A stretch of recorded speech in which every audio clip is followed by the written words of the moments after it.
है तो अल्लाह ताला ने शाह फरमाया रोज़ा मेरे लिए है और इसकी जज़ा मैं खुद हूँ। बिल्कुल तो आलम है अल्लाह पाक तो अपने बंदे से 70 माहों से ज़्यादा मोहब्बत फरमाता है।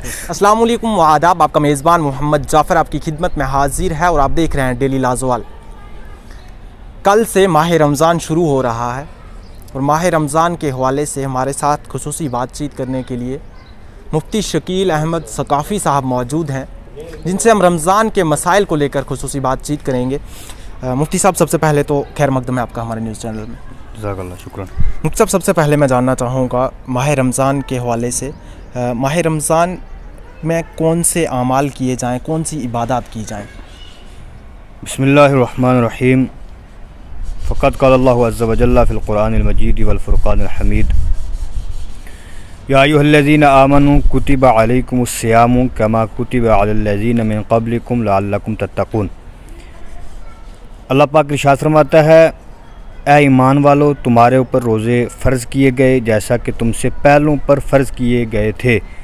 लअल्लकुम तत्तक़ून, ताकि तुम तक़वे की दौलत से माला माल हो जाओ। रमज़ानुल मुबारक का मेन मकसद ये है कि हम अल्लाह के खौफ, तक़वे, बेहयाई, बेरारवी से पाक हो जाएं और नेक और परहेज़गार बन जाएं।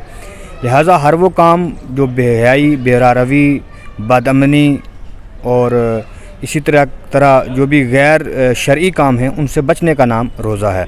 और बिलखुसूस रोज़े के अंदर मैं तो खैर ये कहूँगा कि हर वो काम जो शरीयत नाजायज़ करार देती है वो इंसान को अपनी पूरी ज़िंदगी के अंदर उनको तर्क कर देना चाहिए, और वो हर वो काम जिसको शरीयत पसंद फरमाती है उसको अपना लेना चाहिए। लेकिन बिलखुसूस अगर एक इंसान सुबह से लेकर शाम तक अपने आप को रोज़ादार समझता है, वो खाना पीना छोड़ देता है, फ़कत खाने पीने को छोड़ देने का नाम रोज़ा नहीं है, बल्कि सुबह तुलुए फजर से पहले पहले खाना पीना छोड़ने और गुरूब आफ्ताब तक, नमाज मगरिब तक अपने आप को खाने पीने, बेहयाई, लगवियात, झूठ, गीबत से बचाने का नाम ही रोज़ा है। लिहाजा हर वो काम जो गैर शरई है उसको छोड़ देना गैर रमज़ान में भी ज़रूरी है और रमज़ान में तो अशद ज़रूरत है उस चीज़। मुफ्ती साहब, मैं जानना चाहूँगा कि रोज़ा किन चीज़ों से टूटता है और रोज़ा रख कर हम किस तरह से एहतियात बरतें ताकि हमारा रोज़ा जो है वो बरकरार रहे? देखें, अवलन तो मैं ये अर्ज़ करूँ कि रोज़ा जो टूटने वाली चीज़ें हैं वो बड़ी आम मशहूर सी हैं, तो वैसे मैं फिर भी आपके चैनल के हवाले से 2-3 बातें अर्ज़ कर दूँ। सुबह तुलुए फजर से लेकर गुरूब आफ्ताब तक खाने पीने और इसी तरीके से जितनी सिगरेट नोशी है, बसा औकात बहुत सारे लोग समझते हैं जी कि हमने हलक से नीचे कोई चीज़ नहीं उतरी है, वो बीड़ी पी लेते हैं या सिगरेट पी लेते हैं। इसी तरीके से कुछ लोग हैं जो कहते हैं जी नस्वार हम मुँह में रखते हैं लेकिन उसको बाहर थूक देते हैं। इन सारी चीज़ों से रोज़ा टूट जाएगा। लिहाजा जितने लोग इन गलत फहमियों के शिकार आज तक थे और हैं वो इस पैगाम को सुन लें और अपने रोज़े को बचाएं। एक बात तो ये हो गई। दूसरी बात ये है कि साथ साथ में जैसे मैंने पहले अर्ज़ किया कि हुज़ूर अलैहिस्सलाम ने इरशाद फरमाया कि जिस इंसान के अंदर, हदीस से पाक का मफ़हूम है कि रोज़े से तक़वा हासिल ना हो, अल्लाह पाक के उसके भूखे रहने से और प्यासे रहने से कोई मतलब नहीं है। अल्लाह पाक के हाँ बंदे का तक़वा मकसूद है, उसका भूखा रहना मकसूद नहीं है।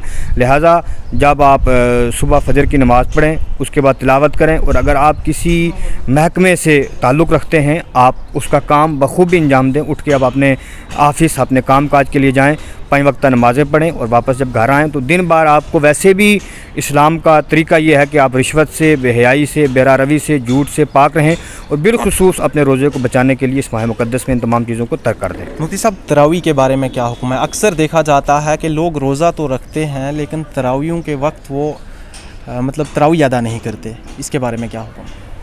देखें, इस हवाले से मैं ये अर्ज़ करूँ कि तरावी हमारे दिन भर के रोज़े का कफ़ारा, इबादतों का कफ़ारा है और ये माह मुक़द्दस का एक अज़ीम तोहफ़ा है।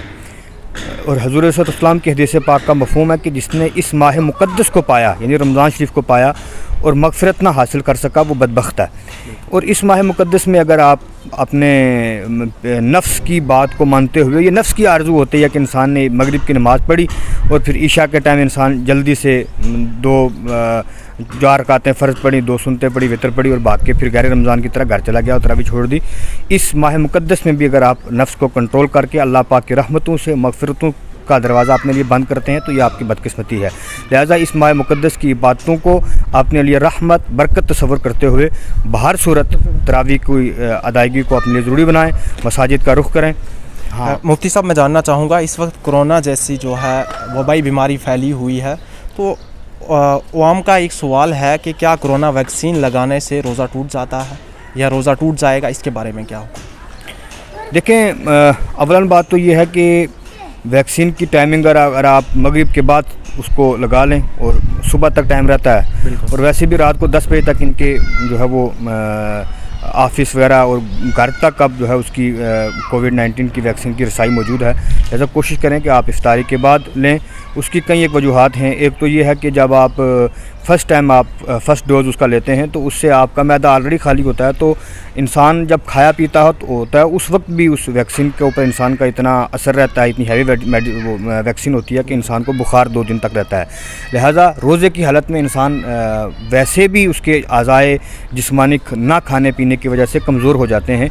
लिहाजा बेहतर तरीका उसका ये है कि आप इफ्तार के बाद वैक्सीन का इस्तेमाल करें, और ताकि उसके बाद खाना पीना आपका बआसानी हो सके और आपका रोज़ा ज़ाया ना हो। मुफ्ती साहब, मैं चाहूँगा कि माह रमज़ान पर मुख्तसर सी रोशनी डालें आप। देखें, मैं जो आयत मैंने तिलावत की है मैं उसी का तर्जमा कर दूंगा तो बात वाज़ेह हो जाएगी। अल्लाह पाक ने फरमाया, या अय्युहल्लज़ीना आमनू कुतिबा अलैकुमुस्सियामु, ऐ ईमान वालों तुम्हारे पर रोज़े फ़र्ज़ किए गए। इस आयत का एक जुज़ मज़मूनी आयत के एतबार से ये है। दूसरा है कमा कुतिबा अलल्लज़ीना मिन क़ब्लिकुम, जैसा कि तुमसे पहलों के ऊपर थे। ये इसका दूसरा जुज़ है मज़मून के एतबार से। तीसरा है लअल्लकुम तत्तकून, ताकि अल्लाह पाक आपको तक़वे की दौलत से मालामाल फरमा दे।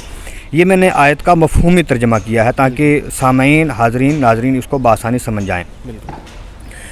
आयत में अल्लाह पाक ने 3 चीज़ें बयान की हैं। पहला ये है कि ऐ ईमान वालों तुम्हारे ऊपर रोज़े फ़र्ज़ किए गए हैं। अब सवाल ये पैदा होता है कि रोज़ा फ़र्ज़ कब हुआ?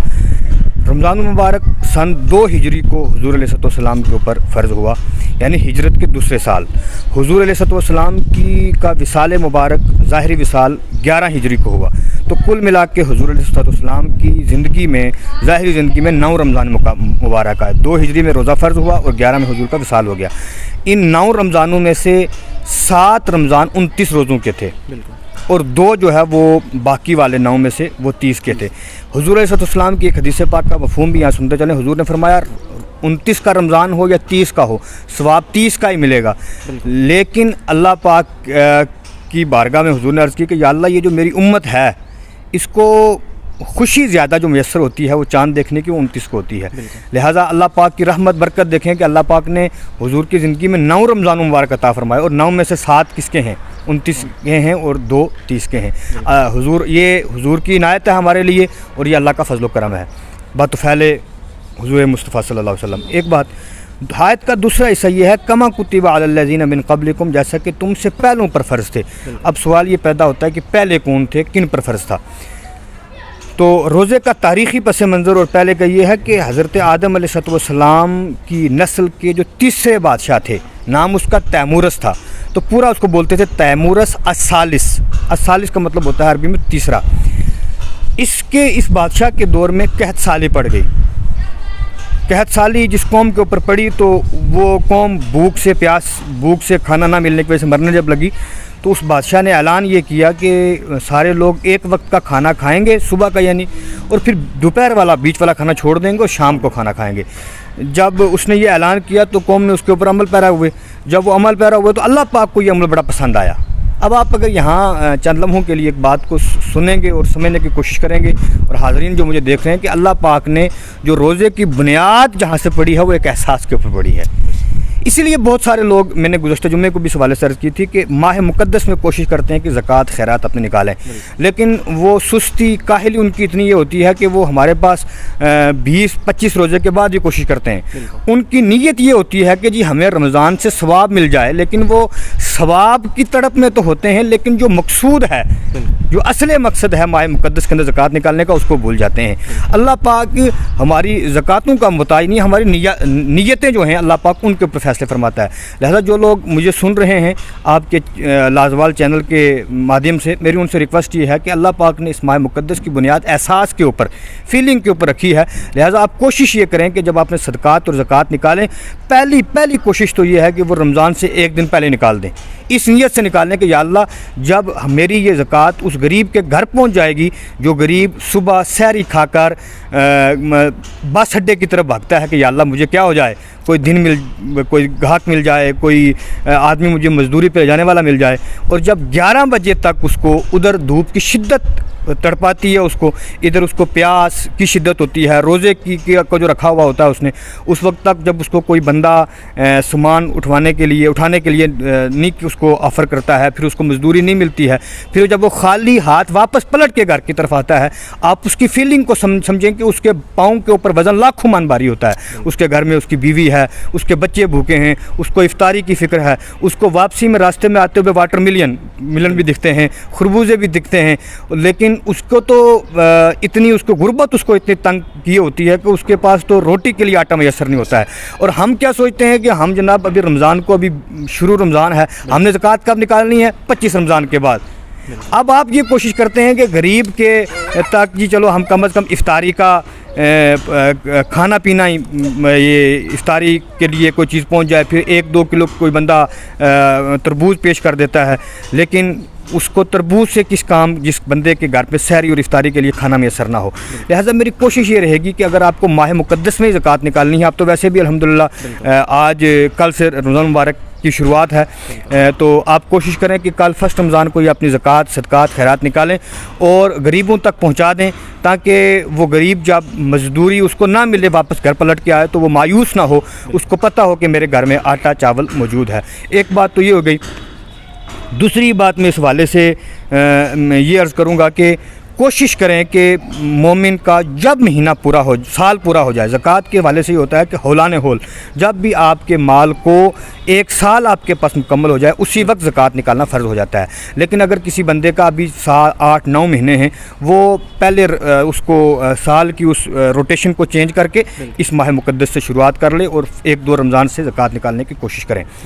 ये था आयत के 2 टुकड़े, या अय्युहल्लज़ीना आमनू कुतिबा अलैकुमुस्सियामु कमा कुतिबा अलल्लज़ीना मिन क़ब्लिकुम।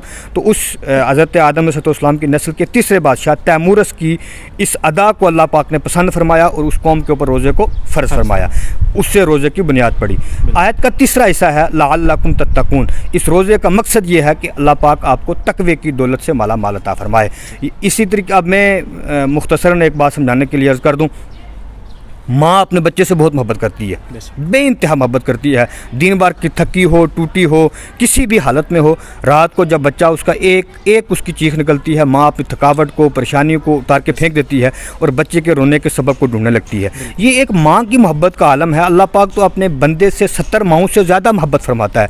जब वो 70 माहों से ज़्यादा मोहब्बत करता है तो फिर वो क्यों चाहता है कि मेरा बंदा सुबह से लेकर शाम तक भूखा रहे? ये बात तो अक्ल में आने वाली नहीं है। तो हमें जवाब ये मिलता है कि जिस तरह एक माँ अपने बच्चे का रोना बर्दाश्त नहीं करती है, लेकिन अगर बच्चे के पेट में या जिस्म में दर्द हो या बुखार हो, वही माँ चंद लम्हों के लिए जालिम बन जाती है और उस बच्चे के मुंह को ज़ोर से दबा के उसके मुंह में दवा ढेलने की कोशिश करती है, क्योंकि उस माँ को पता होता है कि जो दवाई है ये जब इसके अंदर जाएगी तो इसके मर्ज़ का इलाज होगा। तो कुरान ने लअल्लकुम तत्तकून में उस मर्ज़ का इलाज पेश किया है कि ए लोगो, मुझे तुम्हारे रोज़ों से जो मकसूद है वो ये है कि तुम बेहयाई को, बेरा रवी को, बदअमनी को और फहाशी को छोड़कर, चुगलखोरी को छोड़कर, रिश्वतखोरी को छोड़कर, झूठ को छोड़कर, गीबत को छोड़कर, हर बुरे काम को छोड़कर तुम तकवे की दौलत से माला माल हो जाओ। और वो जो रोज़ा है वो एक रूहानी मेडिसिन है बंदे के लिए। जब बंदा उसको करता है उससे फिर नफ्स की ख्वाहिशात रुकती हैं और फिर अल्लाह पाक तकवे की दौलत माला माल फरमाता है। आपका बहुत बहुत शुक्रिया अपना कीमती वक्त देने के लिए। हमारे साथ मरकज़ी जामिया मस्जिद शरीफ के इमाम साहब भी हैं, मौलाना मोहम्मद फ़ारूक कादरी साहब। हम इनसे भी बातचीत करेंगे और क्या कुछ इंतज़ामात किए गए हैं इनकी जानिब से इस माह सियाम के लिए, क्योंकि LG इंतज़ामिया ने तमाम SPs और DSPs को ये हिदायत जारी की है कि कर्फ्यू टाइम के दौरान जो है रिलीजियस फंक्शंस को ऑब्ज़र्व किया जाए। मौलाना साहब, सबसे पहले तो खैर मकदम है आपका हमारे न्यूज़ चैनल में। शुक्रिया जी। मौलाना साहब, मैं जानना चाहूँगा कि क्या कुछ इंतज़ामात किए गए हैं माह सियाम के लिए? देखिए, ये पहले तो ये था कि नमाज तरावियों की शायद इजाज़त मिलेगी नहीं मिलेगी। हम गवर्नर साहब का बहुत मशकूर हैं कि उन्होंने इसके लिए इजाज़त दी है कि लोग नमाज़ पढ़ने के लिए मस्जिद में आएँ, इनको तंग न किया जाए। तो उसके लिए जो गाइडलाइन है उसी गाइडलाइन के मद्देनज़र रखते हुए जो मार्क्स की पाबंदी है वो भी की जाएगी। बाकी गाइडलाइन के ऊपर पूरा अमल करते हुए ही नमाज की इजाज़त दे दी गई है और उसी तरीके से नमाज़ अदा होंगी। और दूसरा, जिस तरह कि हम पहले अफ्तारी का बड़ा वसी इंतज़ाम करते थे, इस साल वो वसी इंतज़ाम भी हमने जो है वो बंद किया हुआ है कि बाहर ही हम दस्तरखान जो है वो लगाएंगे। उसमें मुख्तसर सा एक रूह अफ़ज़ा पानी रहेगा और खजूर रहेगी या थोड़ा सा फ्रूट रहेगा। और बाहर से जो खाना बांटा जाता था या तकसीम किया जाता था या भीड़ होती थी, उसको हमने बंद किया है। और बड़े अच्छे तरीके के साथ हमने वक्फा रख करके और मास्क पहन के लोगों को अपील की है कि नमाज़ पढ़ने के लिए आएँ, तरीके के साथ आएँ, जिससे ख़ुद भी हम बच सकें इस वायरस से और अपने भाइयों को, दूसरों को भी बचा सकें। और ये महीना जो है अवाम के लिए क्या कुछ मैसेज पैगाम रहेगा इस माह सियाम के हवाले से? देखिए, ये पिछले साल भी रमज़ान मुबारक का महीना जो है इस कोरोना वायरस की वजह से वो मस्जिदों के लुत्फ़ और वो बहारें लोगों को मुयसर नहीं हो सकी। तो इस साल तो बहरहाल अभी इजाज़त मिली है हम मस्जिद में आएँ और इस मुक़द्दस महीना में अल्लाह ताला की बारगाह में गिरयाज़ारी करें, दुआएं करें कि अल्लाह ताला जिस वायरस की वजह से बैतुल्लाह की हाज़िरियाँ बंद हो गई, उम्रे की सादतें बंद हो गई, आज मस्जिदों में हाज़िरियाँ बंद हो गई, तो इस मुक़द्दस महीने में हमें अल्लाह ताला की बारगाह में दुआ करनी चाहिए कि अल्लाह ताला इस वायरस को सारी दुनिया से ख़त्म फरमा दे। और अल्लाह ताला की बारगाह में हमने दुआएँ करनी है, गिरयाज़ारी करनी है, क्योंकि ये मुक़द्दस महीना जो है अल्लाह ताला की बारगाह में मकबूलियत का महीना है। और अल्लाह ताला ने उम्मत मुहम्मदिया सल्लल्लाहु ताला अलैहि वसल्लम पर एहसान अज़ीम फरमाकर इस मुख्तसर से महीने में एक बहुत मुख्तसर सा अमल करने के बाद भी अल्लाह ताला उसके बहुत बड़ा अजर अज़ीम फरमा देता है। अगर इस मुक़द्दस महीने में कोई 1 रुपया अल्लाह की बारगाह में ख़र्च करता है तो अल्लाह ताला उसे 70 से लेकर 700 गुना तक सवाब अता फरमाता है। तो ये खालिक कायनात ही का रहमत का दरिया है जो उम्मत मुहम्मदिया सल्लल्लाहु ताला अलैहि वसल्लम को अल्लाह ताला ने ये तोहफ़ा अता फरमाया है।